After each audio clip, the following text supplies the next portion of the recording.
మనం కాదు మనం మనం ఏం లేదు. సో మీడియా మిత్రులకి ఏం లేదు, వెళ్ళే ముందు చిన్న కొసమెరుపు. సో ఇప్పుడు Q&A జనరల్గా మనం కాదు అనిల్, ఏదేదో అనేసుకుంటారే. కాదు సార్, అది లేదు ఏదేదో సార్. అదే విందాం, ఏమనుకుంటారు అది విందాం. కాదు ఏంటి అది విందాం సార్. నాకు టెన్షన్ వేస్తుంది. ఏమేమి అనుకునే కాదమ్మా, ఒక ex girl friend ex wife ఏదేదో అనేసుకుంటారు అనిల్. కాదు సో మనకేం లేదు సార్, సినిమాలో ఉన్న కాదు తన కిడ్నీ తను తీసుకుంటుందా, ఆ లెవెల్ వరకు ఎన్నో థాట్స్ వచ్చేస్తాయి. సార్ మిమ్మల్ని కన్ఫ్యూజ్ చేస్తున్నారు.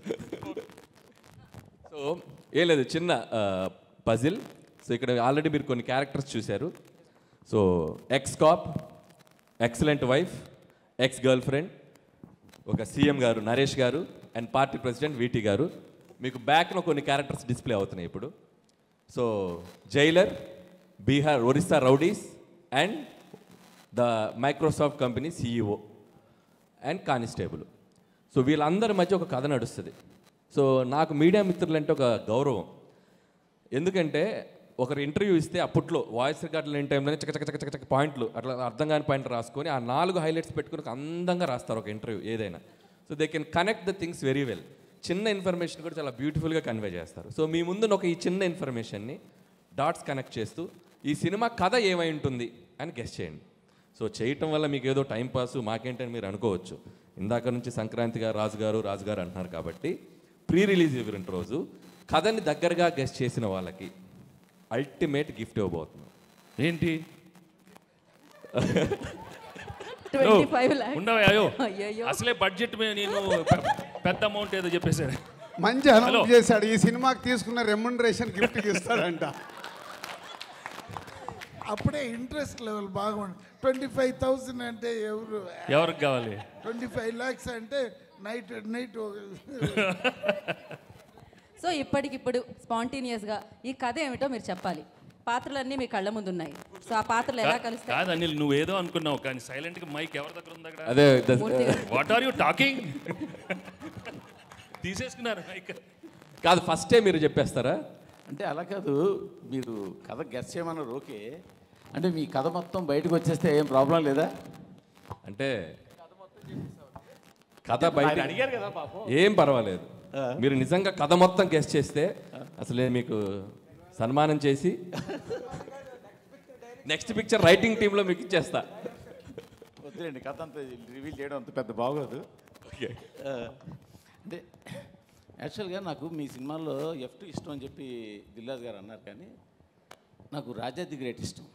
ఎందుకంటే హై యాక్షన్ని, హై ఎంటర్టైన్మెంట్ని, ఫ్యామిలీ ఎమోషన్స్ని, ఈ మూడింటిని పర్ఫెక్ట్గా బ్లెండ్ చేసిన cinema Raja the great. So మళ్ళీ ఆ తర్వాత మీరు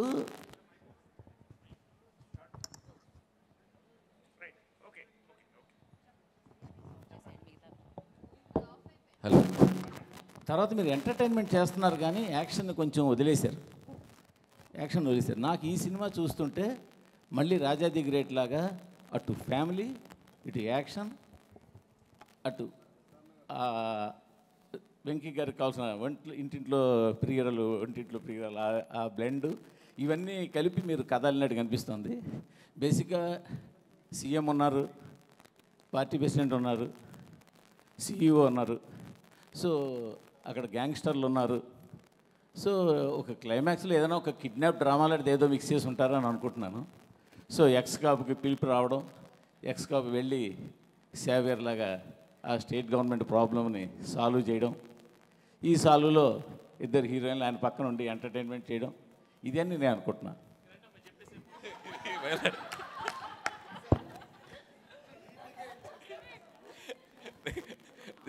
ఓకే, నెక్స్ట్ ఎనీబడి? అనిల్ గారు, అంటే ఈ క్రియేటివ్ ప్రాసెస్ అంతా యూజువల్గా మీది. మా క్రియేటివిటీ ఎలా ఉంటుందంటే ఒక్క 10-15 నిమిషాలు టైం ఇస్తా, పక్కకి వెళ్ళి మీకు కావాల్సిన వాళ్ళు ఒకళ్ళిద్దరికి ఫోన్లు చేసుకుంటే కథ అంతా వచ్చేస్తుంది. అందుకే మీకు ఆ టైం ఇవ్వకుండా మా ఎదురు కూర్చోబెట్టుకున్నాం. ప్రాబ్లం ఏంటంటే వెంకటేష్ గారేమో సినిమాల్లో కథలు ఉండాలి, మీ దాంట్లో ఏమో కథల కంటే కూడా ట్రీట్మెంట్, ఎంటర్టైన్మెంట్ ఎక్కువ. కాబట్టి ఇది పెద్ద టెస్ట్ మాకు ఇది. నాకు అనిపిస్తుంది ఏంటంటే వెంకటేష్ గారు, మీనాక్షి గారు ఎక్కడో సంథింగ్ ఏదో కొలీగ్స్ అయి ఉంటారు. వీళ్ళిద్దరు మ్యారేజ్లో ఆ అమ్మాయి వీళ్ళిద్దరు హ్యాపీ మ్యారేజ్లోనో ఎందులోనో ఉంటుండగా ఆ అమ్మాయి ఈయన అక్కడ ఫ్లాష్ బ్యాక్లో వదిలేసిన ఒక ప్రాబ్లమ్ను తీసుకొచ్చి వీళ్ళ ఇద్దరి మధ్యలో వచ్చి కూర్చుంటుంది అనుకుంటున్నా నేను. ఆ అమ్మాయి వచ్చిన ప్రాబ్లమ్స్తో ఆ అమ్మాయితో పాటు ఆ అమ్మాయి ఆయన గతం తాలూకు ప్రాబ్లమ్స్ తీసుకురావడం అవన్నీ ఎలా సాల్వ్ చేస్తారన్న స్టోరీ అనుకుంటున్నాను. Super, first 2 super. Next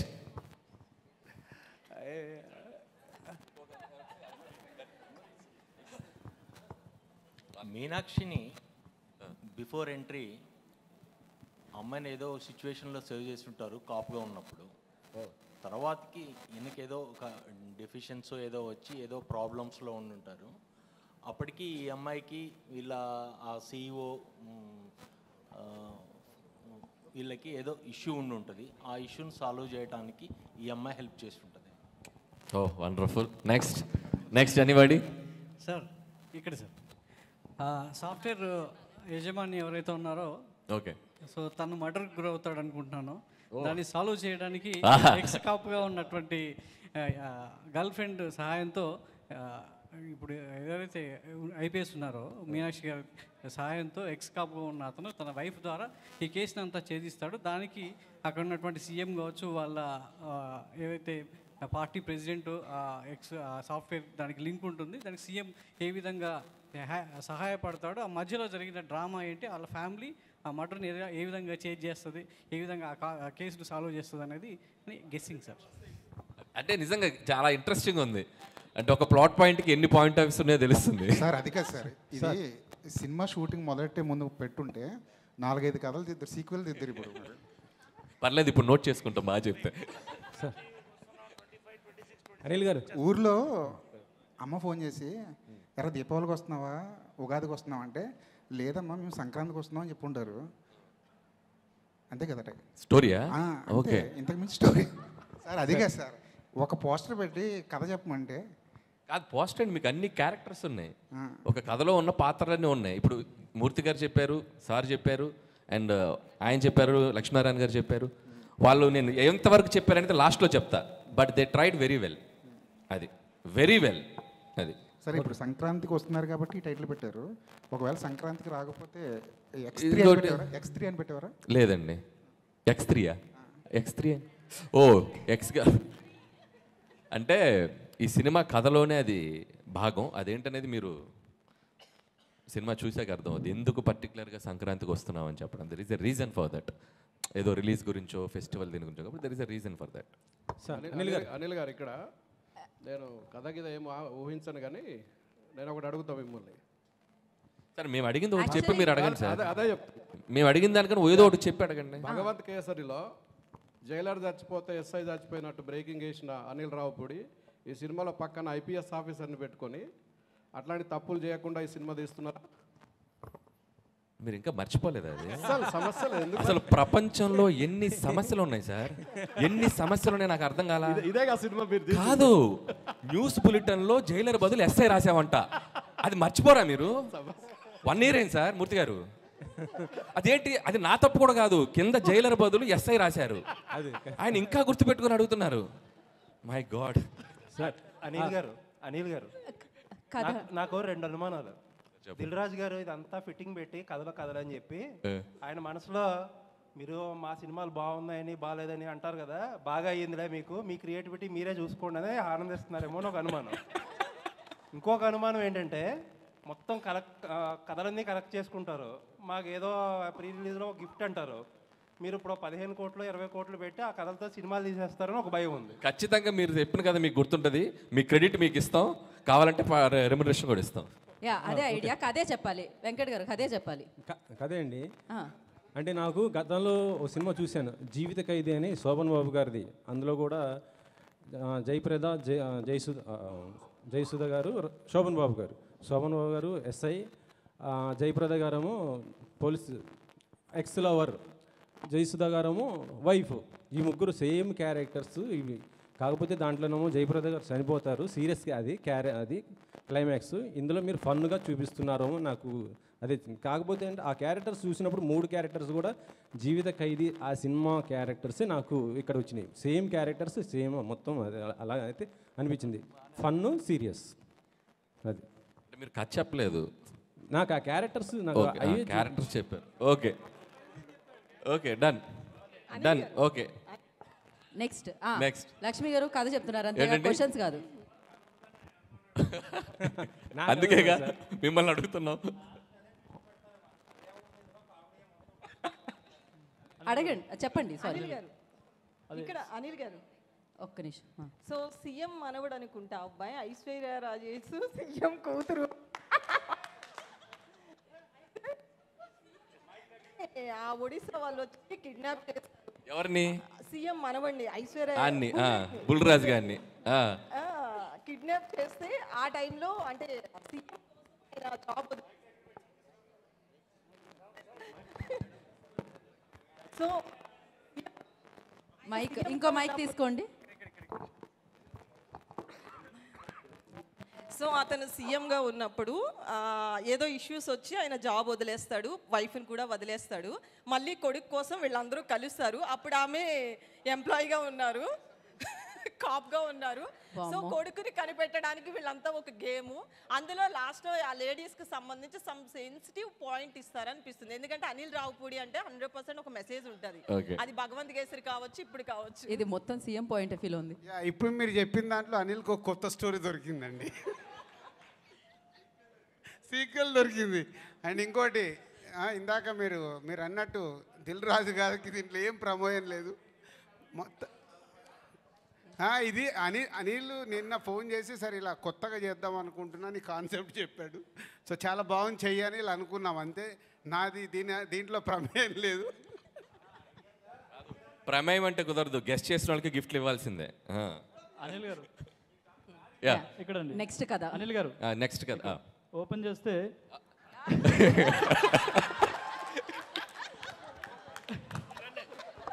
next shot చెప్పండి సార్. అదే సాయి కుమార్ గారు ఎలివేషన్తో మీరు వస్తారు. అప్పట్లో ఒకడు ఉండేవాడు పోలీసు, ఇలా ఉండేవాడు, ఇలా గంభీరంగా ఇలా ఉండే, ఆయన కొడితే ఎక్కడెక్కడ వెళ్ళిపోతారని ఒక ఎలివేషన్ వస్తుంది. ఎలివేషన్తో మీరు వస్తారు. అక్కడ ఒక ఊర్లో గ్రామంలో సాఫ్ట్వేర్ కంపెనీ పెట్టాలనుకుంటారు. కాకపోతే అక్కడ ఒక ప్రాబ్లం వస్తుంది. అప్పుడు మిమ్మల్ని తీసుకొస్తారు పోలీస్గా. మీకు ఐశ్వర్య కాదు ఏమన్నారు మీనాక్షి గారు సపోర్ట్ చేస్తారు.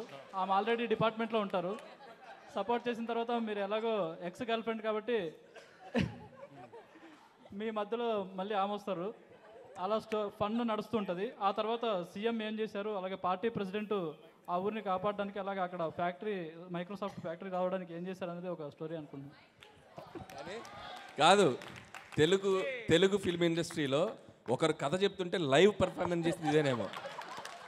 మీరు కథ చెప్తుంటే మీ ముందు పాత్రలు కదులుతున్నాయి, మీరు గమనించారా లేదో. సంక్రాంతికి వస్తున్నాం 2025, 26, 27 వరకు వచ్చేస్తాయి కథలు. థ్యాంక్ యూ అనిల్ గారు. సార్ మీరు ఎమ్మెల్యే అవుతారనుకుంటే సీఎం అయ్యారు సార్, కంగ్రాచులేషన్స్.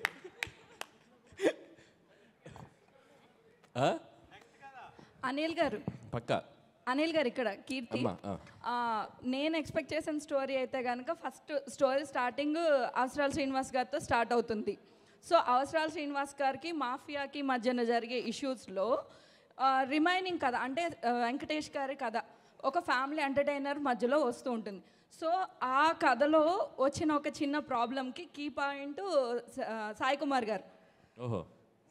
సో ఆ సాయి కుమార్ గారు నుంచి వెంకటేష్ గారికి స్టోరీ డైవర్ట్ అవుతుంది. మధ్యలో ఫన్ ఎలిమెంట్స్ అన్నారు కాబట్టి నరేష్ గారిది అండ్ అలానే గణేష్ గారిది ఫన్ ఎలిమెంట్స్ అన్నారు కాబట్టి సో కనెక్టివిటీ ఉంటుంది. అలా అది మేము ఎక్స్పెక్ట్ చేస్తున్నాం. కీర్తి మీ ఫోన్ నంబర్ ఏంటి? చెప్తాను. ప్రొడక్షన్ చూడండి, స్టోరీ డిపార్ట్మెంట్లో పెట్టండి అయ్యా, తీసుకోండి అయ్యా, నోట్ చేసుకోండి. అదే అసలు ఏం చెప్పేస్తున్నా అనిల్, అసలు అందరూ everybody very nice. Anil garu can I guess? Yeah please. Avasarala Srinivas garu Aishwaryaraj garu brother and sisters. ఓహో. సో ఆయనకి ఏదో ఒక ప్రాబ్లం వస్తుంది, ఒక క్రైమ్ జరుగుతుంది అనమాట. అంటే విలన్కి అండ్ అదే ఒక క్రైమ్ ట్రయాంగిల్ క్రైమ్ స్టోరీ అయితే జరుగుతుంది. చెప్పండి. ఒక క్రైమ్ ట్రయాంగిల్ స్టోరీ అయితే జరుగుతుంది. అంటే విలన్కి ఐశ్వర్యరాజ్ గారికి అండ్ వెంకటేష్ గారికి. సో మీనాక్షి గారు కూడా దాంట్లో ఎలా హెల్ప్ అయ్యారు ఏంటి అనేది ట్రయాంగిల్ క్రైమ్ స్టోరీ. అంటే ఇప్పుడు ఐశ్వర్య అవుటా స్టాబ్ మంచి హీరోనే కదా సార్, చంపేయకూడదేమో. చంపేయకూడదు కదా. సో అనిల్ గారు ఇక్కడ ఐఎమ్ హేమవాలిని అండి. సో నాకు సో నీకేమనిపించిందమ్మా? అదే చెప్తున్నాను. సో నాకు అనిపించినంత వరకు ఏంటంటే మీ సినిమాస్ వీళ్ళు అందరూ చెప్తున్నట్టు ఫన్ ఉంటుంది, కొన్ని ఈసారి యాక్షన్ కూడా ఉండబోతుంది అనిపించింది. అయితే స్టోరీ పరంగా వెళ్తే కనుక సో మీనాక్షి గారు ఎలాగో ఎక్స్ గర్ల్ ఫ్రెండ్ అని చెప్పాను అన్నారు, ఆయన ఆల్రెడీ ఎక్స్ పోలీస్ ఆఫీసర్ అని అన్నారు. మేబీ ఆయన సర్వీస్లో ఉన్నప్పుడు ఏదో ఒక ఇన్సిడెంట్ వల్ల ఆయన దాన్ని లెఫ్ట్ అయిపోయి బయటకు వచ్చేసిన తర్వాత ఐశ్వర్య రాజేష్ గారితో పెళ్ళి అవ్వడం జరుగుద్ది. ఆ తర్వాత వాళ్ళ అబ్బాయి. సో ఇదంతా నడుస్తుంది. ఆయన వచ్చేసిన తర్వాత ఊర్లో మేబీ వాళ్ళ సీఎం ఉన్న ఊర్లోనే ఆయన ఉంటాడు. సో ఈయనకి అండ్ గణేష్ గారికి కూడా చాలా కామెడీ ట్రాక్స్ ఉన్నాయి కాబట్టి ఈయన ఏదన్నా ఒకవేళ రాంగ్ ట్రాక్ వెళ్తే దానికి సజెషన్స్ గైడ్ లైన్స్ కోసం మన వెంకటేష్ గారి హెల్ప్ తీసుకుంటూ ఉండొచ్చు. అయితే ఈలోపు మీనాక్షి గారు ఎలాగో ఎక్స్ గర్ల్ ఫ్రెండ్ కాబట్టి అక్కడ ఏదైనా లైక్ పోలీస్ స్టోరీస్లో ఏదన్నా ఒక చిన్న ప్రాబ్లం వచ్చి దాన్ని సాల్వ్ చేసుకోవడం కోసం వెంకటేష్ గారిని మళ్ళీ కలవచ్చు. ఆ ఉద్దేశంతో ఆయన దగ్గరికి రావడం అండ్ ఈవిడికి ఆల్రెడీ ఐశ్వర్య రాజేష్ గారికి వీళ్ళిద్దరూ ఎక్స్ అని తెలిసి వీళ్ళిద్దరూ కలవకుండా చూసుకోవడం. సో వీళ్ళిద్దరిని కలవకుండా చూసుకోవడం, అదేంటి దాని దగ్గరికి ఎందుకు వెళ్తున్నావు, నేను కదా మీ వైఫ్ అని చెప్పి అని ఇలాంటివి మధ్యలో వాళ్ళిద్దరి మధ్యలో ఉండడం. అండ్ ఈ మధ్యలో లైక్ మన అవసరాల శ్రీనివాస్ గారు అండ్ ఈ క్రైమ్ బ్యాచ్ ఎవరైతే ఉన్నారో మేబీ వీళ్ళు ఏదన్నా ఒక డిఫరెంట్ లైక్ ఏదన్నా సైన్స్ ఫిక్షన్లో ఇప్పుడు చాలా జరుగుతున్నాయి కదా, అలా ఏదన్నా అయ్యుండి సో దీనికి ఏదన్నా ఒక పెద్ద క్రైమ్ వాళ్ళు అనుకుని సంక్రాంతికి టార్గెట్ పెట్టుకోవాల్సింది.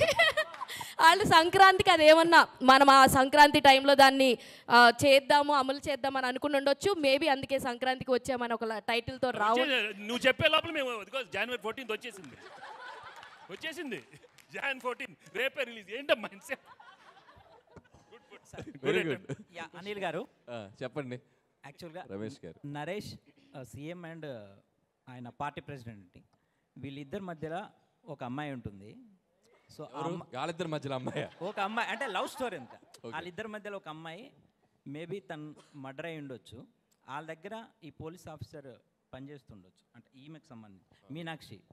సో ఆయన కూడా ఎక్స్ కాప్ కాబట్టి ఆమెకున్న పరిచయాలతో ఆయన్ని కేసు డీల్ చేయడానికి పిలిచుండొచ్చు. అయితే ఈమెతో ఉన్న ఆ క్లోజ్నెస్ వల్ల వైఫ్ ఎప్పుడైనా ఇంకొక అమ్మాయితో ఉంటే వైఫ్కు ఆటోమేటిక్గా అనుమానాలు అవి ఉంటాయి కాబట్టి ఆమె ఏమన్నా ఇది చేయొచ్చండి ఇలా ఏం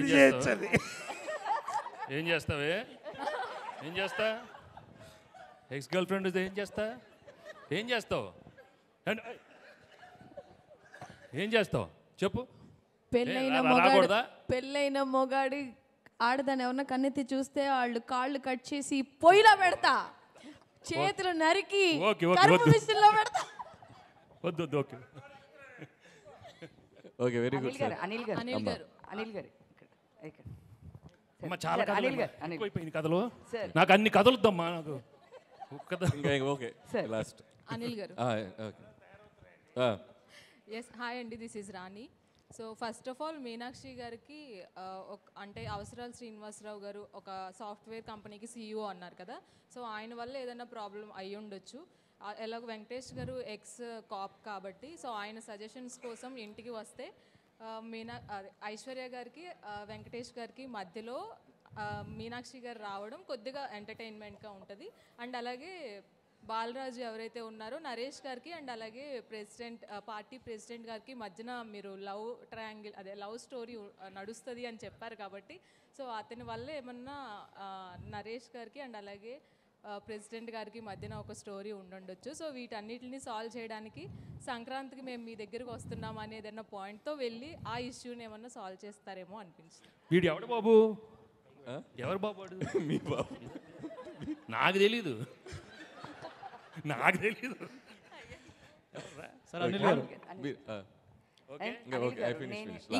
ఇదే లాస్ట్ అండి కదా, ఇంతటితో కథలు సార్. నా గెస్ ఏంటంటే సాయి కుమార్ గారు అండ్ మీనాక్షి గారు ఇద్దరు డాటర్ అండ్ ఫాదర్ క్యారెక్టర్ అని అనుకుంటున్నాను. సో వీళ్ళిద్దరు పోలీస్ బ్యాక్గ్రౌండ్ కాబట్టి వెంకటేష్ గారు కూడా పాస్ట్లో ఏంటంటే లవ్ చేస్తారు, బట్ సమ్ డిస్ప్యూట్స్ వల్ల వచ్చేసి ఐశ్వర్య రాజేశ్వర్ గారిని మ్యారేజ్ చేసుకుంటారు. ఆ తర్వాత స్టోరీ క్యారీ ఫార్వర్డ్ అవుతున్నప్పుడు ఒక ప్రాబ్లం వల్ల సంక్రాంతి రోజు ఏదైనా ఒక ఇష్యూ సాల్వ్ చేస్తున్నారు కాబట్టి లవ్ ట్రాక్ జరుగుతూ ఉంటుంది కాబట్టి సంక్రాంతికి వస్తున్నాము అని చెప్పేసి చెప్తారేమో నేను. Very good. మీరు సంక్రాంతికి వస్తున్నారు కదా, సంక్రాంతిలో ఎస్ ఉంది కదా, కానీ మీ స్టార్ కాస్ట్లో లాస్ట్ అందరి పేర్లు ఎస్ వస్తుంది. నరేష్, గణేష్, వెంకటేష్, ఐశ్వర్య రాజేష్, భీమ్స్, ఇంతమందికి ఎస్ వస్తుంది. అందుకే సంక్రాంతి సార్ మైక్ ఇవ్వండి మూర్తి గారు. ఒకసారి మూర్తి గారు ఏంటండి? కాదు మూర్తి గారు సరదాగా నాకు ఒక చిన్న కోరిక ఉంది. మీరు మన మిత్రులు చెప్పిన కథలకి మీరు రేటింగ్ ఇస్తారా? Crazy okay sir last story sir. ఎవరయ్యా? ఇక్కడ సార్. సార్ ఏంటి అని అంటే మన మీనాక్షి చౌదరి గారు వెంకటేష్ గారు ఫస్ట్ స్టార్టింగ్ లవర్స్ అనమాట. దాని మధ్య ఐశ్వర్య రాజేష్ గారు వస్తారు. ఐశ్వర్య రాజేష్ తో పెళ్లి చేసుకోవాల్సి వస్తుంది అనమాట. పెళ్లి చేసుకోవాల్సి వస్తే మీనాక్షి చౌదరి గారేమో ఇంకా రఫ్ గా హ్యాండిల్ చేసి ఆవిడ ఎలాగో కాపు కాబట్టి అంటే సీఎం దాకా వెళ్తారు సార్. సీఎం దాకా వెళ్ళి వాళ్ళ మధ్యన పన్ను జరుగుద్ది. లాస్ట్ కి ఇంకా తప్పదు అనేసి ఐశ్వర్య రాజేష్ తో ఉండాల్సి వస్తుందని అనుకుంటున్నాను. అది సార్ క్లైమాక్స్. కాదు, first of all big claps to అందరికీ క్లాప్స్ కొట్టాలి. అంటే ఇట్స్ ఒక్కొక్కరి పాయింట్ ఆఫ్ వ్యూ ఒక్కొక్కలా ఉంటుంది. ఒక్కొక్క డైరెక్టర్ ఒక్కొక్కలా తీస్తారు, ఒక్కొక్క రైటర్ ఒక్కొక్కలా రాస్తారు. సో ఒక చిన్న ప్లాట్ పాయింట్కి ఇన్ని పాయింట్ ఆఫ్ వ్యూస్ స్పాంటేనియస్గా ఇన్స్టెంట్గా చెప్పడం అనేది కూడా మామూలు విషయం కాదు. మీలో కూడా చాలా క్రియేటివిటీ ఉంది. Thank you so much Anil sir. చెప్పిన వాళ్ళలో ఒక నలుగురు మ్యాచ్ అయ్యారు మాకు. మీరందరూ ఇండస్ట్రీలోకి వస్తే ఇండస్ట్రీ బాగుపడుతుందమ్మా. అనిల్ సార్ నేను సూపర్ హిట్స్. అనిల్ గారు ఇక్కడ ఓకే లాస్ట్ చెప్పండి సార్. వెంకటేష్ గారికి ఎక్స్ గర్ల్ ఫ్రెండ్ మీనాక్షి గారు అని చెప్పారు కదా. మీనాక్షి గారు చిన్న ప్రాబ్లంలో ఉంటారు. ఆ ప్రాబ్లం వచ్చిన తర్వాత వెంకటేష్ గారికి సాల్వ్ చేయమని చెప్తారు. నాకు చిన్న ప్రాబ్లం ఉంటే నాకు తెలిసి కథ అదే సార్. ఓకే, మీరు పని చేశారు ఫిల్మ్కి, మీరు ఎలా చెప్తారు? లేదు అట్లా చెప్పకూడదు. లేదు, కథలు ఈ కథలన్నీ ఇక్కడతో అయిపోయాయండి. సంవత్సరానికి ఒక కథమ్మా, ఒక్కొక్క కాంపౌండ్ లో ఒక కథ మీకు. రైట్, మళ్ళీ చెప్తున్నారా? లేదు, కథలు ఏం చెప్పట్లేదు. చెప్పు. మీరు రివ్యూ రేటింగ్స్ గురించి మాట్లాడారు. సంక్రాంతికి 3 సినిమాలు వస్తున్నాయి. 3 సినిమాలు రాజుగారికి సంబంధించినవే. అయితే రీసెంట్గా కేరళలో రివ్యూస్ గురించి సీరియస్కి వెళ్ళిపోయారా? ఫస్ట్ కేరళ, తర్వాతకి ఇవాళ చెన్నై కూడా ఒక యాక్షన్ తీసుకుంది. ఇక్కడ తెలుగులో ఏమైనా తీసుకునే అవకాశం ఉందా అలాంటి వాటి గురించి? So thank you so much sir. నేను అసలు ఎక్కడ సో ఈ ఫంక్షన్కి వచ్చేసి అది ఎందుకు అంటే ఇది నెక్స్ట్ ప్రాపర్ Q&A సెషన్ చేస్తామండి. ఇప్పుడు కథలు సెషన్ ఇదంతా. ఓకే, రాజు గారు నేనే చెప్తాను, నేనే చెప్పాలి, నువ్వు నాకే వేసావని కూడా నాకు తెలుసు. సో డెఫినెట్గా కేరళలో ఈరోజే తమిళనాడులో థియేటర్స్కి అందరికీ ఆల్ థియేటర్స్కి వాళ్ళ అసోసియేషన్కి చెప్పడం జరిగిందంట. నాకు కూడా పంపించారు. అది అక్కడ సక్సెస్ఫుల్ అవుతుంది కాబట్టి ఆటోమేటిక్గా అది మన స్టేట్ కూడా ఇంప్లిమెంట్ అయ్యే అవకాశం ఉంది. కానీ అది ఇండిపెండెంట్గా తీసుకునేది కాదు, ఛాంబర్ ద్వారా జరగాలి కాబట్టి ఆల్రెడీ ఎగ్జిబిటర్స్ కూడా ప్రిపేర్ అయ్యారంట అది. సో ఛాంబర్ ద్వారా అవుతుంది. Okay, thank you so much కథలందరికీ. Thank you so much. ఖచ్చితంగా విన్నర్స్ ఇప్పుడు చెప్పాలా? ప్రీ రిలీజ్లో చెప్తారు. మేము ప్రీ రిలీజ్ ఈవెంట్ రోజు ఖచ్చితంగా మీరు అందరూ వస్తారు. మిమ్మల్ని స్టేజ్ మీదకి పిలిచి మీకు మైండ్ బ్లోయింగ్ గిఫ్ట్స్ ఇస్తాం. ముందే చెప్పాం, ఎందుకంటే కథ గెస్ట్ చేసేస్తారు ఆడియన్స్ కూడా కథని. రైట్, మీరు 2026 సంక్రాంతికి వేసేసుకుని ఈ కథ ఏదో ఒకటి వాడేసుకోండి, పర్వాలేదు. Thank you so much media. Thank you so much. సంక్రాంతికి వస్తున్నాం. జనవరి 14న సంక్రాంతి రోజున మనందరి ముందుకి వచ్చేస్తాం.